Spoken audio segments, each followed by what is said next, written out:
no que a gente vai ministrar hoje, eu queria fazer duas indicações. A primeira é essa daqui, o livro do pastor Derek Walker. Pastor Derek Walker, ele é razoável, ele é pastor do Simon Potter. Razoável, né?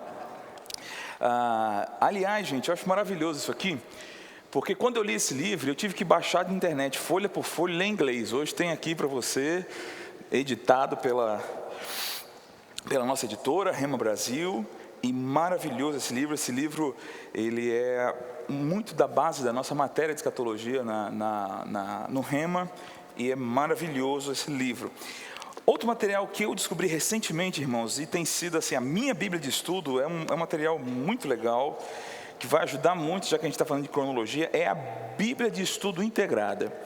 Essa Bíblia tem uma proposta de leitura, seguindo a cronologia da Bíblia, de forma fantástica.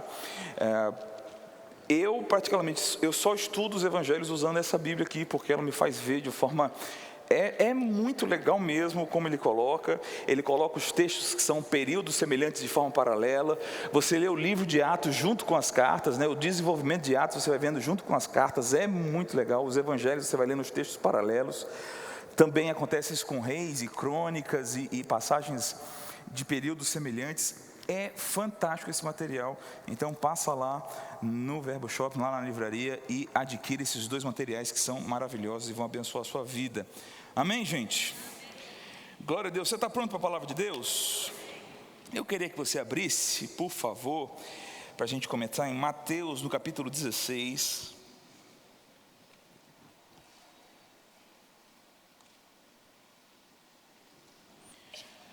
A partir do versículo 1. Eu não sei se você já reparou, muitas vezes a gente costuma simplesmente ignorar essas informações que a Bíblia nos dá. Mas você já reparou que, por exemplo, todas, sem exceção, todas as profecias bíblicas são datadas?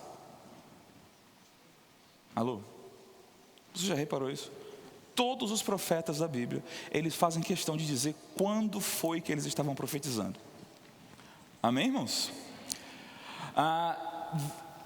Quando os evangelistas começam os seus livros, eles fazem questão de demarcar qual período histórico eles estavam falando. E a Bíblia, ela é toda datada. De Gênesis a Apocalipse, nós temos todas as datas de tudo que aconteceu em todas as épocas. Você acha que a Bíblia nos dá tanta informação de tempo à toa? Não.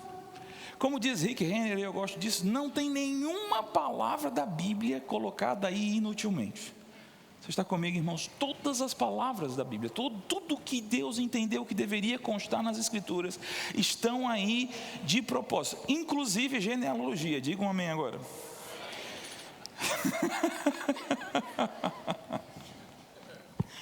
Eu lembro quando eu fazia um rema, um irmão que fazia rema comigo chegou para mim e falou assim: quem é o tio-avô de não sei quem?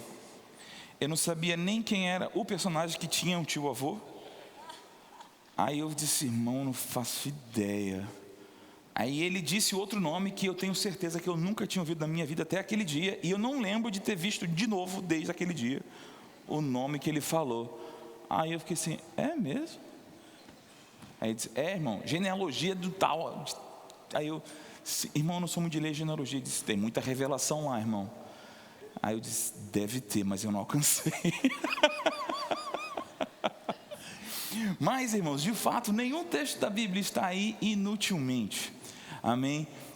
Essas datações eu não quero que você decore, né? Não estou sugerindo aqui que você vai decorar todas as datas, mas a Bíblia, ela é toda dividida em períodos históricos, e isso não é à toa, isso traz uma revelação para nós. Eu quero te mostrar alguns textos que mostram como a Bíblia é insistente em você tomar conta do tempo, tanto o seu como o que está passando à sua volta. Olha só, Mateus capítulo 16, a partir do versículo 1 diz assim: os fariseus e os saduceus se aproximaram de Jesus e, tentando ou colocando-o à prova, só para te avisar, eu estou lendo na Nova Almeida Atualizada, um texto maravilhoso. Aproximaram-se de Jesus e, tentando-o, pediram que lhes mostrasse um sinal vindo do céu. Eles queriam que Jesus realizasse algo que provasse para eles que ele era o Cristo. Amém? Eles estavam, não, já que você está sugerindo aí que você é o filho do homem, você está sugerindo que você é o filho de Deus, você está sugerindo que você desceu do céu, manda um sinal do céu aí, já que você é divino mesmo, manda um sinal do céu. Aí Jesus responde a essa provocação da seguinte forma: mas Jesus respondeu: chegada a tarde, vocês dizem, teremos tempo bom, porque o céu está avermelhado. E pela manhã vocês dizem, hoje teremos tempestade, porque o céu está num vermelho sombrio. Na verdade, vocês sabem interpretar a aparência do céu. Então, como não são capazes de interpretar o quê? Os sinais dos tempos. Uma geração perversa e adúltera pede um sinal, mas nenhum sinal lhe será dado, senão o de Jonas. E deixando-os, Jesus se retirou. Então Jesus está respondendo: vocês estão querendo que eu dê um sinal e não param para pensar quão óbvios são os sinais que o tempo está dando para vocês e vocês não veem. Supostamente, saduceus e fariseus, eles conheciam bem o Velho Testamento, eles conheciam o que as profecias diziam, e supostamente estava óbvio para eles, no tempo que era chegado. Para começar, naquela época estava se cumprindo a profecia das 70 semanas de Daniel. Era só fazer as contas, e eles tinham essas contas, mas eles não identificavam os períodos dos tempos. E Jesus diz: vocês não creem em mim, não estão acreditando em mim, porque vocês não sabem identificar os sinais dos tempos. Jesus chega a dizer para a geração que o viu, que eles não perceberam o dia da visitação. Você está comigo, irmãos? Não sei se você percebe, mas isso é uma marcação de tempo. Olha, vocês não estão percebendo que chegou o dia de vocês serem visitados. E porque chegou o dia de ser visitado e vocês não perceberam o tempo, isso está agora oculto aos vossos olhos. Porque não identificaram o tempo, os fariseus, os saduceus, as autoridades de Israel perderam a chance da sua visitação. Amém, irmãos? Olha o que diz o livro de Efésios, capítulo 4. Nós conhecemos bem o que diz a partir do versículo 17, mas eu quero ler com você Efésios 4, 14 ao 16. Você achou? Diz assim que eu consegui colocar água aqui.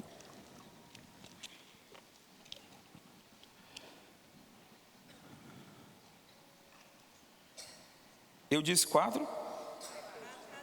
Pronto, é 5.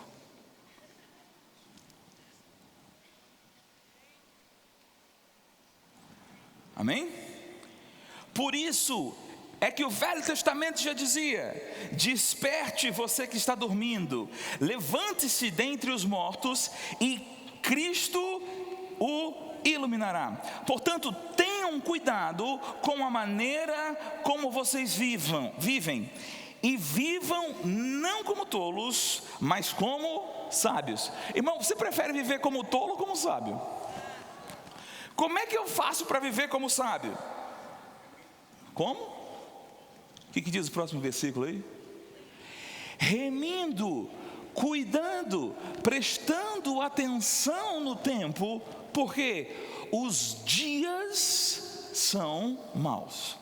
Eu preciso cuidar em como eu vivo a minha vida, eu preciso cuidar em como eu administro o meu tempo, eu preciso entender que eu não estou aqui à toa. O tempo que está sendo perdido é um tempo que não vai voltar, como qualquer palestrante motivacional diria. A moeda mais valiosa que nós temos é o tempo. Mas, irmãos, mais do que isso, a Bíblia está dizendo que andar com sabedoria e andar em tolice tem a ver com como você presta atenção no tempo à sua volta. Você precisa entender que você está diante de tempos maus e você precisa cuidar na administração do tempo da sua vida, prestando atenção no que está acontecendo, para você poder ser dito que anda com sabedoria. Um crente que está alheio aos sinais dos tempos, tanto pode perder o dia da visitação, como pode andar como tolo sobre a terra. Misericórdia. Eu não quero não, e você? Atos capítulo 17.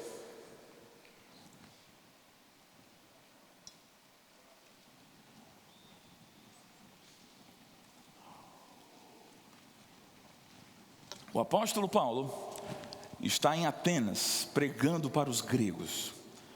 O templo da sabedoria, o Areópago, o lugar onde nasceu a filosofia, onde a filosofia do mundo antigo era desenvolvida.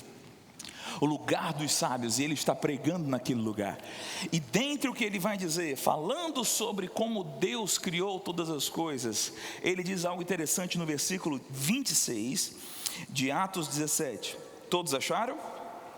De um só homem fez todas as nações para habitarem sobre a face da terra, havendo fixado os tempos previamente estabelecidos e os limites da sua habitação, para buscarem a Deus, se porventura tateando o possam achar, ainda que não esteja longe de cada um de nós. O apóstolo Paulo está combatendo muito da idolatria e da falsa sabedoria dos gregos, e ele está mostrando como Deus é, e como Deus está acima de todas as coisas, e como Deus é soberano sobre todas as coisas. Ele está dizendo: olha, vocês querem saber, vocês ficam se perguntando de onde nós viemos? Pois bem, Deus criou um homem, e desse um homem Deus criou todas as nações, e Deus determinou o tempo que a gente vai ficar aqui. Já parou para pensar isso, irmãos? Que a vida aqui não é para sempre. Deus determinou quando a gente chegava, e Deus determinou, Ele estabeleceu previamente o limite da nossa habitação aqui. Deus estabeleceu o dia que começar, e Deus estabeleceu o dia de acabar. Outro aspecto importante de entender os aspectos do tempo, entender a cronologia, porque nós passamos a ver o quão soberano Deus é de verdade. Está aí uma doutrina sobre Deus, está aí um atributo de Deus que tem sido muito ignorado nos nossos dias. O fato de que o nosso Deus é o soberano que governa todas as coisas, e todas as coisas estão nuas e patentes diante dos seus olhos, dele nada escapa. Amém, irmãos? Deus está conduzindo todas as coisas, e elas vão acontecer exatamente como ela quer. Isso não quer dizer que Deus está decidindo pelas pessoas, mas a capacidade de decidir das pessoas é porque Deus quis que elas pudessem decidir. E Deus estabeleceu os tempos, Deus estabeleceu os períodos, Deus estabeleceu todas as coisas. Às vezes eu vejo um pouco, irmãos, a gente se achando um pouco Deus, achando que vai mudar, né? As datas, vai mudar os tempos. Mas Deus estabeleceu o tempo da nossa habitação sobre a terra. E alguns meses atrás eu preguei aqui sobre o poder da oração, que a oração pode mudar, alterar e confirmar, adaptar e mudar o seu futuro. Mas isso não quer dizer que você vai mexer no relógio de Deus, não. Ele estabeleceu isso, está na sua soberania, irmãos, e ninguém pode brincar com isso. Aliás, o profeta Isaías já dizia, falando e mostrando a inutilidade da idolatria que os judeus haviam se metido. Ele diz: como é que vocês adoram madeira? Como é que vocês adoram pedra? Vocês não sabem não, que não há outro Deus como eu? Desde a antiguidade eu anuncio o fim antes que as coisas comecem. Olha como é que Deus trabalha. Deus está tão sobre o tempo que Ele trabalha assim. Primeiro Ele diz como é que acaba, aí Ele começa. Você está comigo? Outro texto, só para você ver como tem bastante coisa. Salmo 90.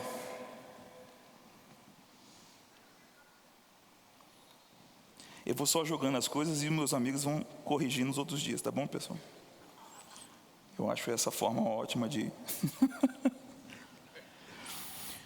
Estava meditando essa semana nesse salmo e me chamou a atenção algumas coisas aqui. O Salmo 90, a partir do versículo 1 diz assim: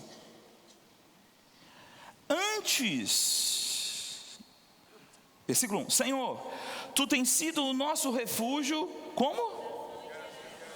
Você entende que isso aqui é uma contagem de tempo, geração em geração, de geração em geração, pessoa após pessoa, tempo após tempo, era após era, o Senhor tem sido o nosso Deus. Antes que os montes nascessem e tu formasses a terra e o mundo, de eternidade a eternidade, tu és Deus. Tu reduzes o ser humano ao pó e dizes: voltem ao pó, filhos dos homens, pois 1000 anos aos teus olhos são como o dia de ontem que se foi, e como a vigília de noite. Irmãos, tem tanta coisa aqui para falar nesse texto, acho que nem vai dar tempo de falar tudo. Mas esse texto aqui nos mostra uma série de coisas. E um fator importante é entender esse negócio de que Deus, de eternidade a eternidade, Ele é Deus. Uma frase que eu não sei explicar, mas eu acho bonita, de John Wesley, é que o tempo é uma ruptura na eternidade.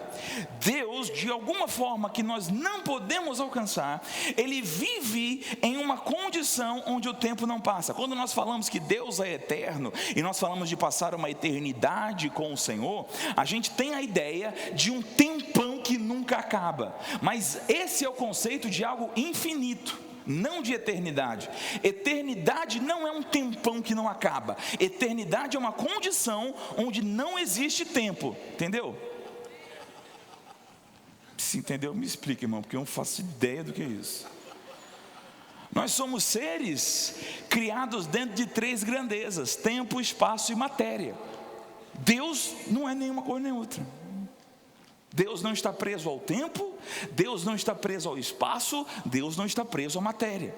Deus é eterno, Deus é onipresente e Deus é espírito e não material.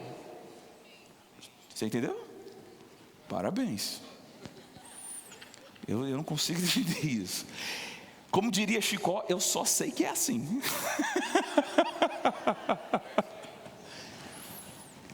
Amém, irmãos? Por isso que a gente sempre tem dificuldade para entender esse negócio de que Deus não sabia. Quando a gente diz Deus sabia, por mais que Deus tenha uma visão prévia, a gente está colocando ou submetendo Deus ao tempo.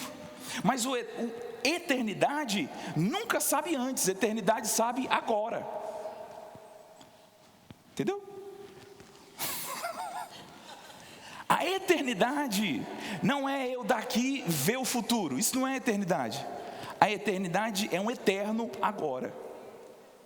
Deus está no futuro quando? Agora. Deus não está vendo o futuro. Futuro para Deus é agora. Compreendeu? Faço ideia. Mas é uma questão lógica e filosófica. Mas é assim que funciona. Eu fui até estudar Albert Einstein e a física, a lei da relatividade, para tentar entender esse negócio do tempo, irmãos. Mas aí eu não entendi nem a lei da relatividade, aí eu desisti.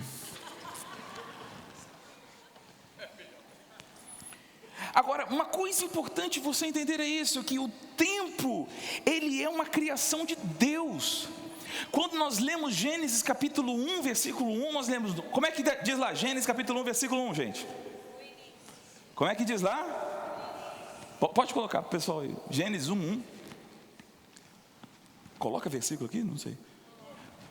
Gênesis capítulo 1, versículo. Como é que diz aí? No princípio, o quê? Criou Deus os céus e a terra. Qual foi a primeira coisa que Deus criou, gente? A primeira coisa que Deus criou foi o princípio. Que isso não existia. Princípio é o começo da existência do tempo. Amém, irmãos? Então não existia isso. Deus vivia num estado de eternidade. Mas então começa alguma coisa. Deus começa a contar o tempo. E a contagem do tempo ela é importante por quê? Porque ela começa a mostrar a atuação criativa de Deus. No princípio, Deus passou a criar. Deus era Deus antes do princípio e antes de criar qualquer coisa. Deus é Deus independente de qualquer coisa que existe, irmãos. Deus é Deus independente de qualquer coisa que Ele faça. Deus não precisa provar que é Deus. Mas quando o tempo começou a existir e Deus começou a criar, o conhecimento a respeito de Deus se tornou possível, porque Deus é Deus independente de a gente saber se Ele existe ou não, mas quando Ele cria, Ele passa a ser conhecido. Não é à toa que o livro que revela quem é Deus, começa dizendo o quê? No princípio, Deus criou. E esse livro, ele nem se preocupa em provar a existência de Deus. Ele só fala o que Deus faz. E quando ele fala o que Deus faz, eu passo a conhecer Deus. Então a história, irmãos, entender a história, entender a passagem de tempo, é estudar sobre Deus. Porque Deus inventou a história, Deus inventou o tempo. E a partir do tempo ele começou a interagir com a humanidade. Oh, aleluia! E é por isso que a Bíblia sempre remete ao fato de eternidade a eternidade, a Ele ser Deus. Mas antes de todas as coisas, Ele começou a criar todas as coisas. E dentro do tempo, tudo que existe, existe porque Deus quer. Deus é a causa de todas as coisas. E o tempo nada mais é do que a marcação da atuação de Deus. A história nada mais é do que uma forma de Deus se revelar. Deus se revelou em Cristo, Deus se revelou na humanidade, mas Deus também se revela através da história. E aqui está o salmista, olhando as coisas que Deus criou no tempo e reconhecendo a divindade de Deus. Por isso que Romanos capítulo 1 diz que o homem é indesculpável, quando ele não glorifica a Deus. Por quê? Porque Deus, ao criar coisas ao longo do tempo, foi dando o testemunho de si mesmo. E o homem não conheceu Deus, mesmo Deus tendo se revelado de forma tão evidente. E foi preciso a loucura da pregação, porque os homens não entenderam a Deus na sua sabedoria. Então, na sabedoria de Deus revelada no tempo, os homens falharam. Então foi preciso a loucura de Deus se tornar homem e morrer, para que os homens fossem salvos. Amém, irmãos? Tudo bem com você? Eu sei que são conceitos um pouco longe da gente, mas lembra que isso é só a introdução. Temos mais uma série de estudos aqui. Agora, eu queria ler com você também, ainda nesse capítulo aqui do Salmo 90. Olha comigo o versículo 10. Os dias da nossa vida sobem a 70 anos, ou em havendo vigor, a 80. Neste caso, o melhor deles é canseira e enfado, porque tudo passa rapidamente e nós voamos. Quem conhece o poder da tua ira e a tua cólera segundo o temor que te é devido? Vamos ignorar esse versículo, vamos ler logo 12. Ensina-nos ao quê? Para que alcancemos. Você consegue ver como Paulo lá em Efésios está ecoando isso aqui? Paulo está pensando nisso aqui quando ele falou aquele negócio sobre remir o tempo. Então a Bíblia diz duas coisas importantes nesse salmo.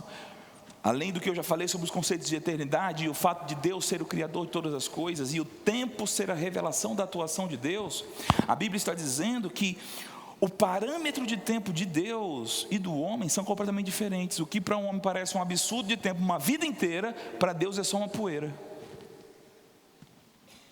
Porque para Deus, 1000 anos é como a vigília de ontem. E aí, como o homem precisa, irmãos, entender esse negócio do tempo nos coloca no nosso lugar. Porque quando você lê um texto desse, é muito difícil qualquer sentimento de soberba continuar em você. Não, porque eu sou muito importante. Meu amigo, você é uma poeira nessa história. Hello. Se 1000 anos é como a noite de ontem para Deus, me diga o que são 80 anos. Hello. Me ama ainda ou não?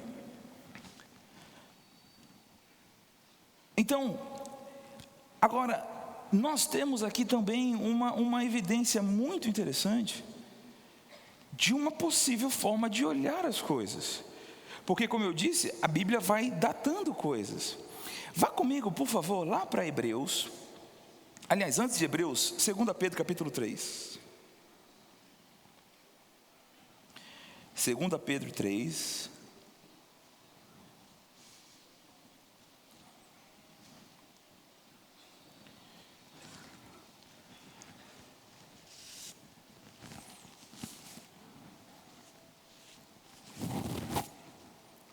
Você achou? Olha o versículo 3, gente. Antes de tudo, saibam que quando? Nos últimos dias. Então, estudamos cronologia para aprender a discernir os tempos. E a Bíblia dá um monte de dica do que vai acontecer nos últimos dias.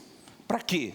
Para que quando esses dias chegarem, a gente possa discernir se são ou não os últimos dias. Aí diz, nos últimos dias virão escarnecedores com as suas zombarias, andando segundo as suas próprias paixões. Nem dá para trabalhar, irmãos, cada uma dessas palavras aqui. Mas olha só, olhe o que os escarnecedores vão dizer nos últimos dias. E dizendo, onde está a promessa da sua vinda? Porque desde que os pais morreram, todas as coisas permanecem como desde o princípio da criação. Quantas vezes eu já ouvi crentes, irmãos, crentes, quando alguém fala assim, não, nós estamos nos últimos dias. Aí o crente vai, desde que eu era criança eu escuto isso. Aí você pergunta para quem está falando essa bobagem, quantos anos você tem? Diz 40. Queridão, os últimos dias começaram há 2000 anos atrás e tu está achando que 40 anos é alguma coisa na contagem? Mas a Bíblia diz que nos últimos dias as pessoas vão questionar se Jesus está voltando mesmo. E vão dizer, não, tudo sempre aconteceu. Não, esse negócio aí não é novo não, já teve. Esse tipo de movimento já teve. E vão ficar procurando coincidências na história para dizer que as coisas estão exatamente como sempre foram. Não tem nada mudando. Isso é conversa de escarnecedor dos últimos dias. Alô? Agora versículo 5. Acontece que de propósito esquecem que os céus existem desde muito tempo, e que a terra surgiu da água, e através da água pela palavra de Deus, e com base nesta palavra, também o mundo daquele tempo foi destruído, afogado em água. Você se lembra quando Deus estava criando lá em Gênesis, e disse, separação da porção das águas, então apareceu a porção seca. Aí daqui a pouco, como é que Deus destrói o mundo antigo? Através das águas de dilúvio. É disso que ele está falando. Versículo 7. Pela mesma palavra, os céus e a terra que agora existem têm sido guardados para o fogo, estando reservados para o dia do juízo e da destruição dos ímpios. Mas tem uma coisa, amados, que vocês não devem esquecer: que para o Senhor um dia é como 1000 anos. Ele está citando o Salmo 90 aqui. E 1000 anos são como um dia. O Senhor não está retardando a sua promessa, ainda que alguns escarnecedores maldosos a julguem demorada. Pelo contrário, Ele é paciente. Ele está no controle do tempo. Ele está dando tempo suficiente. Oh, aleluia. Ele é paciente com vocês, não querendo que ninguém pereça, mas que todos cheguem ao arrependimento. Porém, fique certo, porque o dia, de novo marcação de tempo, o dia do Senhor virá, e Ele vai vir como um ladrão. Aleluia, que coisa maravilhosa, irmão. Porque como nos últimos dias o pessoal vai começar a dizer que Ele não vai vir coisa nenhuma, serão pegos como um ladrão. Por quê? Porque Ele determinou os tempos e as épocas. Agora o relógio dele não é o nosso. Mas nós vemos repetidamente esse conceito. Um dia para Deus é como 1000 anos. E eu queria colocar o primeiro slide. Eu queria te apresentar um negócio. Enquanto ele coloca o primeiro slide, abra comigo em Hebreus capítulo 4.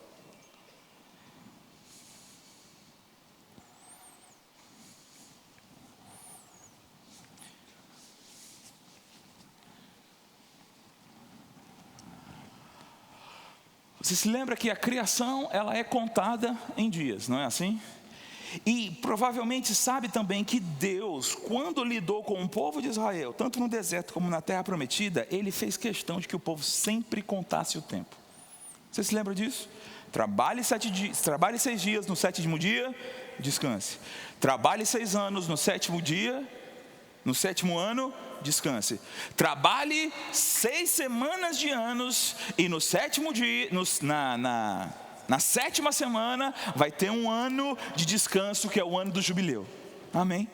Aí Daniel, o anjo aparece para Daniel e fala assim: 70 semanas estão destinadas para a sua cidade.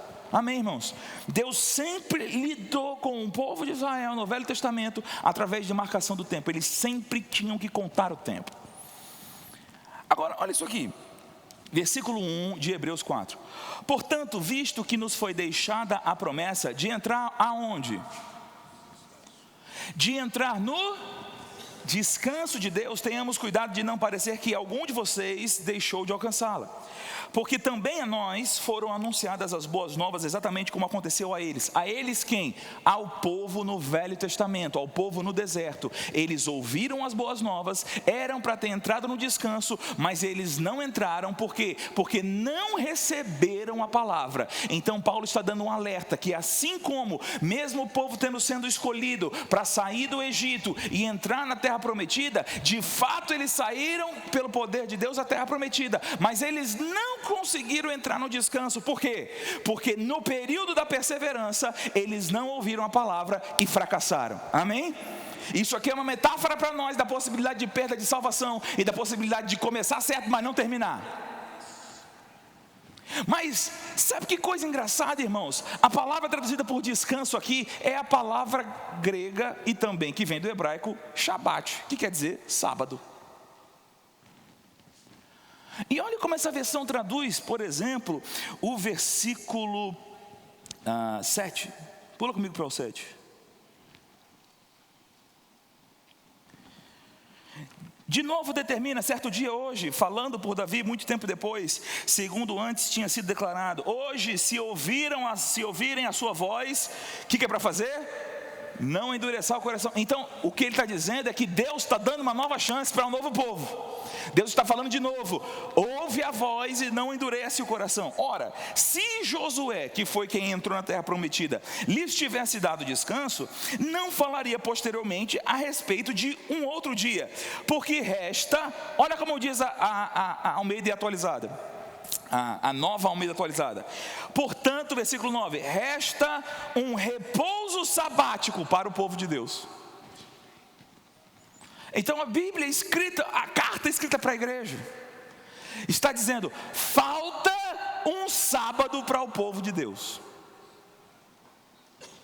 Você está comigo? Agora, olha o primeiro slide que eu coloquei, por favor.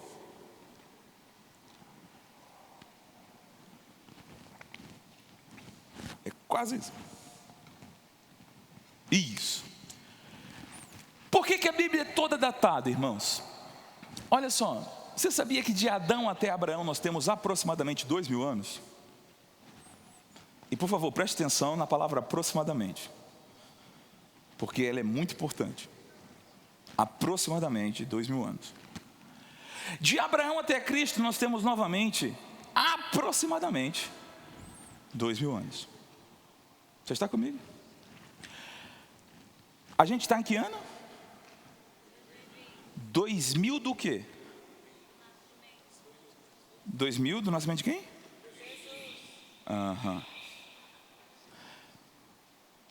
Aproximadamente 2000 anos. Você está comigo? E a Bíblia diz que falta um sábado. Mas a Bíblia também diz que quando Cristo vier, Ele vai estabelecer um milênio de reino de justiça, paz e alegria. Discernindo o tempo, porque os dias são maus.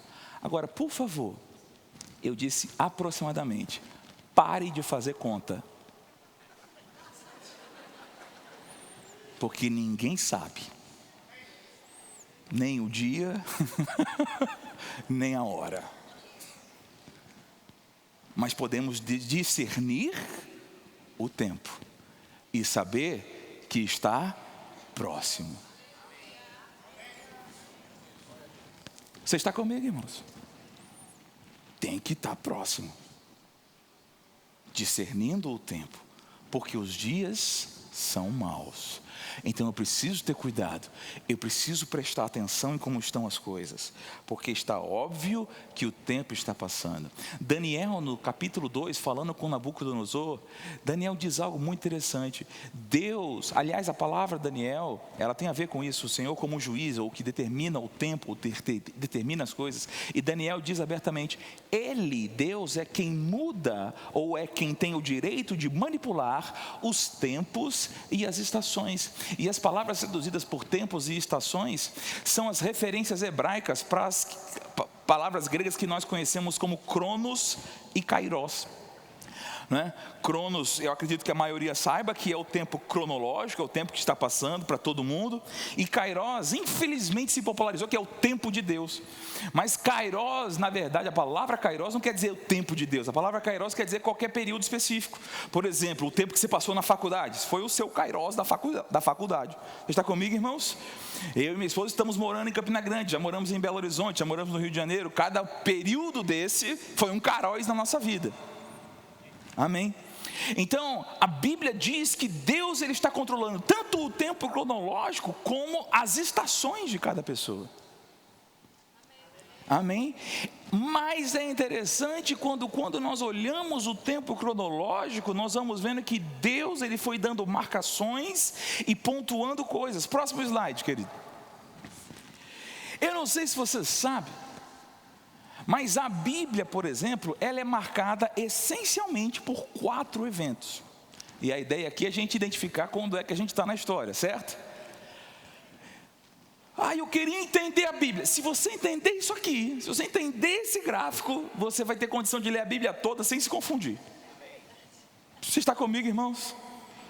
Se todo crente, ao pegar a sua Bíblia, aonde fosse, tivesse em mente esse gráfico, e eu estou feliz de estar podendo pregar hoje, porque isso aqui ecoa pelo ministério todo mundo vai ver esse gráfico maravilhoso.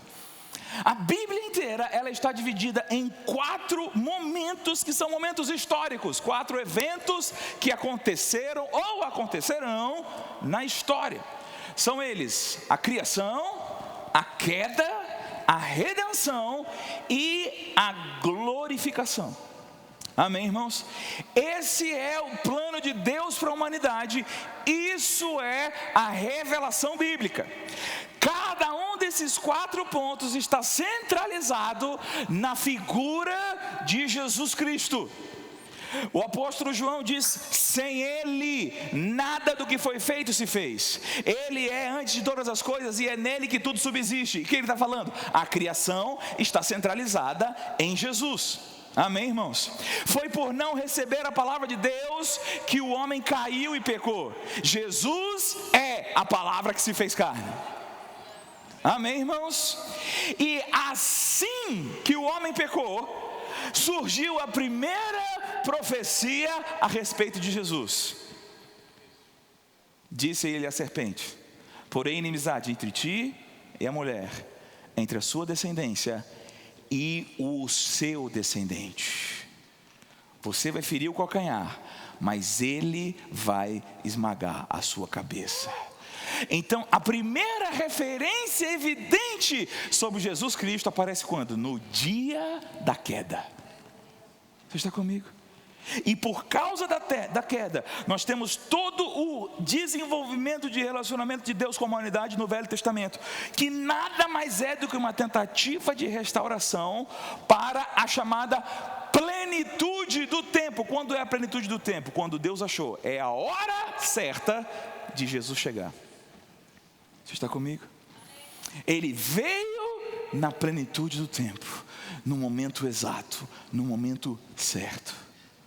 E Ele morreu por nós. E Ele redimiu a queda. Os efeitos da queda foram neutralizados em Jesus Cristo. Então, nós estamos na redenção. Mas Ele não só morreu para redimir, Ele também ressuscitou para a nossa justificação. E se nós cremos que Jesus Cristo morreu e ressuscitou, isso significa que nós também cremos que Jesus trará em sua companhia os que dormem. Porque se nós cremos que Deus ressuscitou a Cristo Jesus entre os mortos, esse mesmo que ressuscitou a Cristo Jesus entre os mortos, também há de vivificar o nosso corpo, que hoje é mortal, mas um dia será um corpo igual ao corpo da sua glória. Filhinhos, vede com grande amor nos tem concedido o Pai a ponto de sermos chamados filhos de Deus, e de fato somos filhos de Deus. É por isso que o mundo não nos recebe, porque não recebeu Ele mesmo. Filhinhos, nós sabemos que nós somos filhos de Deus, mas isso ainda não é tudo que haveremos de ser, porque nós sabemos de uma coisa: nós haveremos de vê-lo assim como Ele é. Cara, nós somos filhos, mas isso ainda não é tudo. Porque vai chegar o dia em que nós vamos vê-lo assim como Ele é. E nesse dia, nós teremos tudo o que haveremos de ser. O próximo evento que estamos esperando é esse evento chamado glorificação, que já foi visto em Jesus. Oh, aleluia. E é maravilhoso porque o livro de Hebreus, ele vai dizer que pela fé nós já podemos hoje provar poderes desse mundo glorioso vindouro, mas ainda não se manifestou. Mas nós aguardamos o dia em que Ele há de transformar esse nosso corpo de humilhação para um corpo igual ao corpo da sua glória. Oh, aleluia. Tem mais um slide que eu quero compartilhar com você. De novo, eu estou só introduzindo os meus amigos e irmãos que vão me suceder, vão explicar isso tudo para vocês.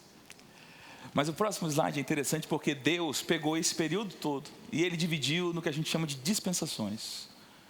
E perdoe pelas más divisões das sílabas. O que são dispensações? Eu vou te explicar isso da forma mais clara. A palavra dispensação vem da palavra grega oikonomos. Essa palavra é vastamente usada no Novo Testamento, mas a ideia dela também está muito bem desenvolvida no Velho Testamento. Oikonomos é economia, administração. Então Deus pegou esse período chamado de tempo e Ele administrou esse período. Isso quer dizer dispensação. Você está comigo, irmãos? Eu vou te mostrar como, por exemplo, as dispensações mudam, e isso é muito evidente. De Gênesis capítulo 1 ao capítulo 11, nós temos aproximadamente 2000 anos de história. E nós temos Deus lidando com a humanidade de uma forma geral. Mas a partir do capítulo 12, Deus escolhe um homem por meio de quem Ele vai tratar especificamente. Esse homem é Abraão. E a partir do capítulo 12 até o final do Velho Testamento, Deus está sempre olhando especificamente para o povo de Israel, os descendentes de Abraão. Então Deus passou 2000 anos falando com a humanidade de forma geral, e depois passou mais 2000 anos falando com a humanidade, com especificamente o povo de Israel. Mas quando chega o Novo Testamento, o apóstolo Paulo diz assim, porque de ambos os povos, gentios e judeus, fez um, selando a paz e destruindo a parede da inimizade. E agora ele lida com um povo chamado igreja, que é o seu representante legítimo sobre a terra. Então, Deus muda, gente? De forma alguma, mas a forma dele tratar a humanidade mudou ao longo do tempo. Não por causa de Deus, por causa da humanidade. Então, nós vemos nas Escrituras 7 dispensações claramente desenvolvidas. Então nós temos ali a eternidade, chamada de eternidade passada. Eu não gosto dessa expressão porque eternidade não passa, mas tudo bem, as pessoas chamam de eternidade passada. Então nós temos o que chamaríamos de primeira dispensação, que foi a inocência, que é o homem lá no Éden. Um homem inocente, não tinha pecado. A partir do momento que o homem peca, ele se torna agora consciente do seu pecado. Amém, gente? Depois que o pecado chega a condições absurdas, vem o dilúvio e Deus recomeça tudo através da família de Noé. Mas Deus agora estabelece governo através da família de Noé. Então chegamos à dispensação do governo. Passa um tempo e Deus acha um homem chamado Abraão. E Deus fala para Abraão, sai da tua terra e da tua parentela. Aí Deus fala assim, abençoarei os que te abençoarem, o seu galardão será sob modo grande, eu serei o seu protetor, eu vou te enriquecer, eu vou engrandecer o seu nome. E a maior promessa da Bíblia, em ti serão benditas todas as famílias da terra. Essa promessa é tão grande que o Gálatas diz que isso é o pré-anúncio do Evangelho de Jesus Cristo. Então nós entramos na dispensação da promessa de Deus. O que está acontecendo? Deus foi dispensando a humanidade. A humanidade estava na inocência, pecou, a distância se tornou absurda. Então gradualmente Deus vai dispensando coisas novas até que a humanidade chegue na condição de poder voltar para Deus. Você está comigo, irmãos? Então veio a promessa. Depois da promessa, mais especificamente para o povo de Israel, veio o período da lei. E depois do período da lei veio o que nós vivemos hoje, que é a dispensação da graça. Uma coisa importante entender é que Deus sempre foi gracioso, mas a humanidade não estava em condições de desfrutar da graça enquanto Cristo não viesse.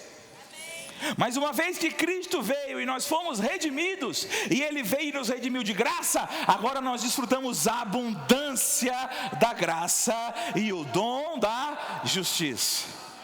Esse período de graça será finalizado com um período terrível, como jamais houve um período como esse, que é a chamada tribulação, que alguns dos meus amigos vão falar sobre ela aqui. Eu vou deixar você no suspense.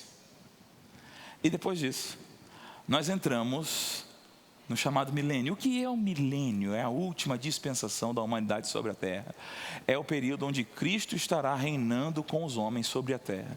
Ele será o estandarte das nações. Não se fará mal algum no monte do Senhor, porque a glória e o conhecimento do Senhor cobrirá toda a terra como as águas cobrem o mar. Você está comigo? Depois disso, a gente entra na eternidade de novo. Então talvez agora você tenha entendido o que significa que o tempo é uma interrupção na eternidade. Amém, irmãos? Então, aqui conseguimos olhar um pouco o que é a cronologia bíblica e como a Bíblia mostra que tudo se desenvolve ao longo do tempo. E eu acredito que eu consegui convencer você a prestar atenção no tempo que você está vivendo. Você foi abençoado essa manhã? Você pode ficar de pé, eu quero orar por você.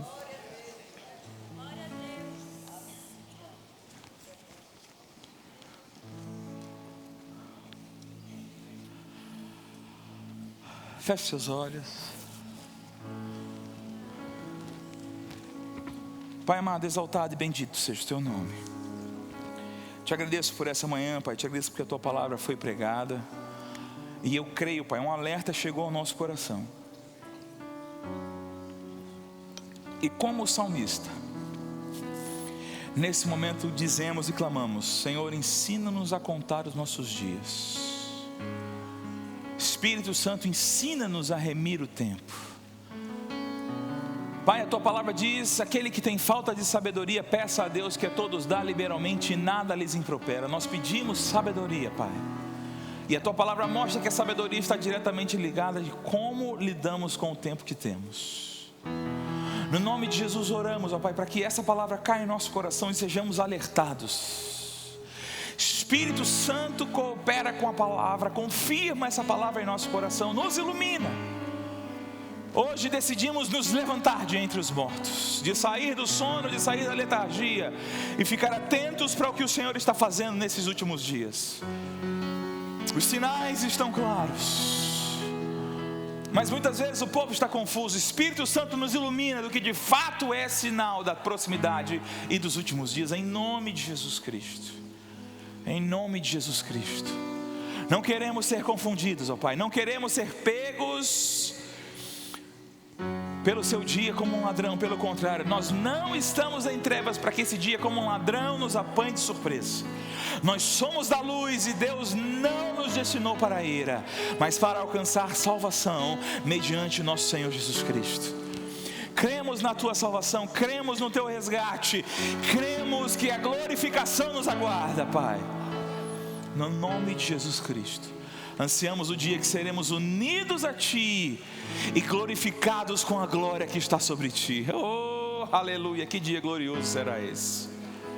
Que dia glorioso. Nós Te exaltamos e Te bendizemos no nome de Jesus.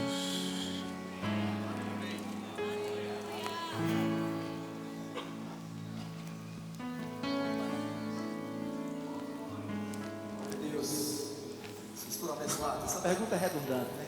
Eu sei que foi. Eu até subi devagar, balançando pouco a cabeça, para que as ideias fiquem bem certinhas nos seus cantos. Eu quero dar um conselho para você também, que depois você possa estar ouvindo novamente. A gente é chocado com algumas informações.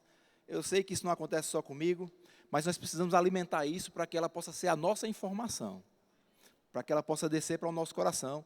Então, aconselho vocês a ouvir novamente essa ministração, para fortalecer isso no coração de vocês, ok? Vocês podem fechar os seus olhos.